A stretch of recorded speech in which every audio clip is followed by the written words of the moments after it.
Deniz Hanım işin içinde oldukları için bunlar bayağı profesyonel hayvan hakları savunucusu. Bunlar için ellerinden geleni yapmışlar. Çok büyük fedakarlıklar yapıyorlar. Tuna'nın evinde çok fazla sevimli, engelli bir de engelli olan.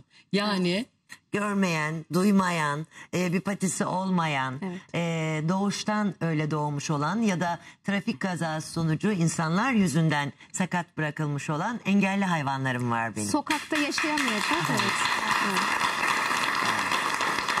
Sokakta yaşayamayacak ve genelde de insanların evinde istemediği hayvanlar. Yani yüzünün yarısı şimdi o kadar garip ki arkadaşlar.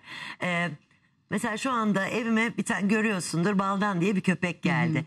Tokat barınağına kör doğduğu için atılmış şu kadar bir köpekti. 1,5 kilo düşünün. Yani şu kadarcık.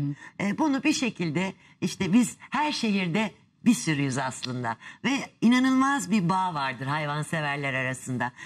Onu Tokat'tan benim koynuma gönderdiler. Baldan 1,5 kiloydu, geldi. Şimdi şeyi düşündüm. 2 tane bebek doğurmuş Baldan'ın annesi. Diğeri sağlıklı. Baldan da kör dünyaya gelmiş. Ben olsam sağlıklısını verir. Körünü kıyıp da veremezsin ki kimseye, değil mi? Nasıl yani, engelliyi korumaya çalışırız. Bu kör diye ya da bu sakat diye böyle kullanarak kelimeleri atılmaları çok ağrıma gidiyor. Çünkü belki de onlar bizim sınavımız.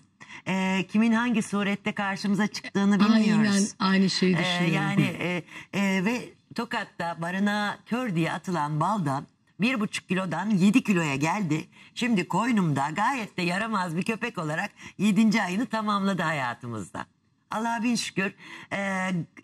Doğuştan kör Golden'ım var, 9 yaşını bitirdi. Ben büyüttüm. Öyle dünyaya gelmiş. Biz ne zaman aslında hani onların bir canlı olduğunu, hisleri olduğunu, duyguları olduğunu, Bak, onların da canları yandığını, hani eşya onların da bir olmadıklarını. hani çocuğunuzu doyurmak zorundasınız ya. Evet. Onun da hani ağlıyorlar ya. Bizim hukuk Ağlıyorlar sistemimizde yani. maalesef hala mal olarak, eşya olarak geçiyorlar. Ancak Avrupa Birliği Anayasası'nda duygulu varlık olarak kabul ediliyor. Tuna'ya bir yaklaşın. Bunu sana vereyim. Hüseyin'im. Evet. Eşya değil, canlıyızı anlatmaya çalışıyoruz. Kanunda canlı olduklarını, maalesef cansız eşya olarak geçiyorlar. Peki